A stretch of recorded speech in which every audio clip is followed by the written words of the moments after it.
Saudari-saudaraku yang terkasih, berjumpa kembali bersama saya Inspirasiku di Antara. Renungan harian Rabu 17 November. Hari ini bersama seluruh gereja Katolik, kita memperingati Santa Elizabeth dari Hungaria, seorang biarawati.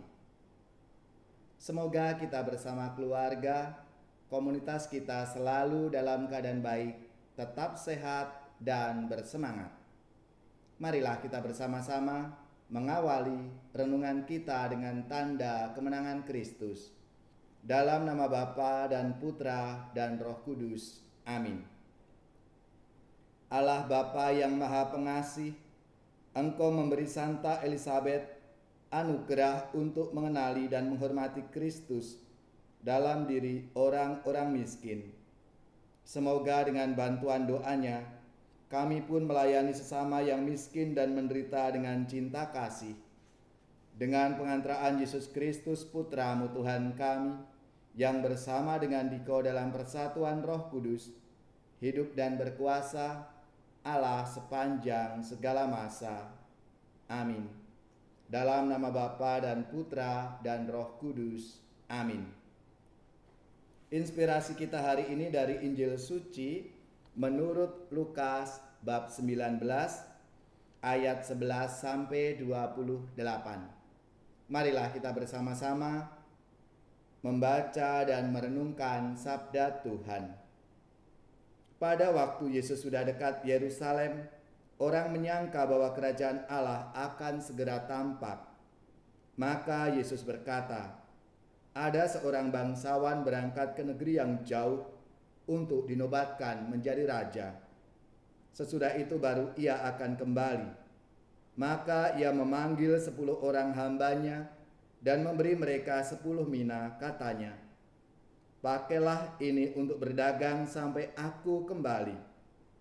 Akan tetapi orang-orang sebangsanya membenci dia, lalu mengirimkan utusan menyusul dia untuk mengatakan, kami tidak mau orang ini menjadi raja atas kami. Dan terjadilah ketika ia kembali, setelah dinobatkan menjadi raja, ia menyuruh memanggil hamba-hambanya yang telah diberinya uang itu, untuk mengetahui berapa hasil dagang mereka masing-masing.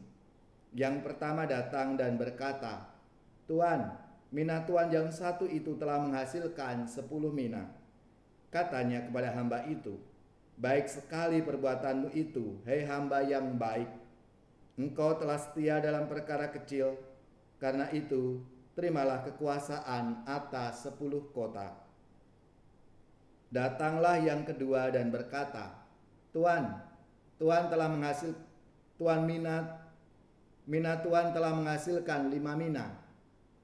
Katanya kepada orang kedua itu, dan engkau kuasailah 5 kota. Dan hamba yang ketiga datang dan berkata, Tuan, inilah mina Tuan, aku telah menyimpannya dalam sapu tangan. Sebab aku takut akan Tuan, karena Tuan adalah manusia yang keras. Tuan mengambil apa yang tidak pernah Tuan taruh, dan Tuan menuai apa yang tidak Tuan tabur. Kata bangsawan itu, hai hamba yang jahat, aku akan menghakimi engkau menurut perkataanmu sendiri. Engkau sudah tahu, aku ini orang yang keras. Aku mengambil apa yang tidak pernah kutaruh dan menuai apa yang tidak kutabur. Jika demikian, mengapa uangku tidak kau berikan kepada orang yang menjalankan uang? Maka sekembaliku aku dapat mengambilnya serta dengan bunganya. Lalu katanya kepada orang-orang yang berdiri di situ, ambillah mina yang satu itu dan berikanlah kepada orang yang mempunyai 10 mina itu.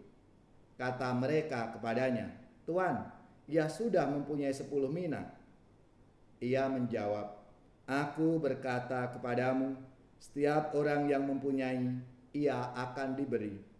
Tetapi siapa yang tidak mempunyai, daripadanya akan diambil juga apa yang ada padanya.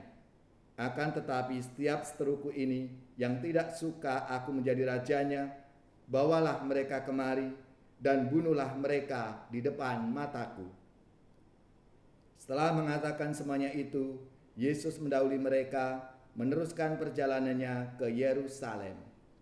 Demikianlah sabda Tuhan, terpujilah Kristus. Saudara-saudariku yang terkasih, hari ini kita bersama seluruh gereja Katolik memperingati Santa Elizabeth dari Hungaria, seorang biarawati. Selamat dan profisiat untuk saudari-saudari, gereja, paroki, lembaga-lembaga yang pesta nama Santa Elizabeth. Semoga semangat dan spiritnya memberi inspirasi dalam hidup dan karya pelayanan kita. Saudari-saudaraku yang terkasih, perumpamaan tentang Mina di dalam bacaan Injil hari ini menekankan beberapa aspek penting dalam kehidupan umat beriman. Yang pertama, kita harus menyadari bahwa hidup itu adalah karunia Allah yang istimewa. Kehidupan manusia itu sendiri ibarat mina, diberikan bukan karena andil kita sebagai manusia, tetapi semata-mata karena Allah itu baik, dan kebaikan Allah itu dicurahkan kepada orang-orang yang dikehendakinya. Lalu yang kedua, hidup itu adalah sebuah investasi yang berkelanjutan. Tuhan memungkinkan peran serta kita umat manusia ini sehingga menghasilkan sebuah kehidupan yang berkualitas. Semakin besar usaha dan perjuangan kita sebagai manusia yang diikut sertakan dalam investasi yang berkelanjutan itu, maka hasilnya pun akan semakin baik, akan semakin berlimpah. Karena apa? Karena kegagalan itu terjadi bukan karena kecilnya potensi yang kita miliki, melainkan karena ketidakmampuan kita untuk mengembangkan rahmat yang sudah diberikan oleh Tuhan kepada kita masing-masing. Perumpamaan dalam sabda Tuhan hari ini telah memberikan contoh, semuanya diberikan rahmat karunia oleh Tuhan sama. Hanya bagaimana kita mengembangkan rahmat, karunia dan talenta itu supaya berkembang bisa menjadi 10, 8, 5 atau dan seterusnya. Maka marilah saudara-saudaraku yang terkasih, kita syukuri rahmat anugerah Tuhan dalam kehidupan kita itu. Santa Elizabeth dari Hungaria yang kita peringati hari ini telah mempraktekkan pesan sabda Tuhan hari ini. Hidup, potensi dan talenta yang ada pada Santa Elizabeth dikelola dengan baik sehingga menjadi berkat, menjadi manfaat bagi sesamanya, khususnya bagi mereka yang miskin dan menderita. Dan ini merupakan panggilan hidup bagi kita semua, murid-murid Kristus siapapun kita. Kontribusi dari masing-masing kita ini yang lebih penting, bukan soal berapa banyak, melainkan komitmen kita yang nyata untuk ikut ambil bagian dalam pengembangan kerajaan Allah di dunia ini. Maka marilah saudari-saudaraku yang terkasih, kita syukuri rahmat anugerah yang diberikan oleh Tuhan dan kita kembangkan dalam hidup dan karya pelayanan kita. Kami bawa persembahan roti dan anggur ini, lambang kurban diri kami dalam amal kasih.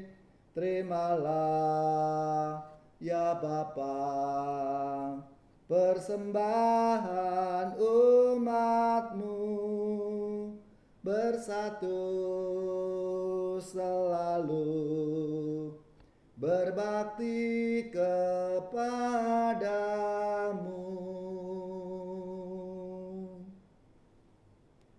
Semoga saudari-saudara sekalian, keluarga-keluarga, orang-orang yang kita doakan, mereka yang sakit, yang menderita, seluruh tugas, belajar, pekerjaan, usaha serta karya pelayanan kita dibimbing, dilindungi dan diberkati oleh Allah yang Maha Kuasa, Bapa dan Putra dan Roh Kudus. Amin.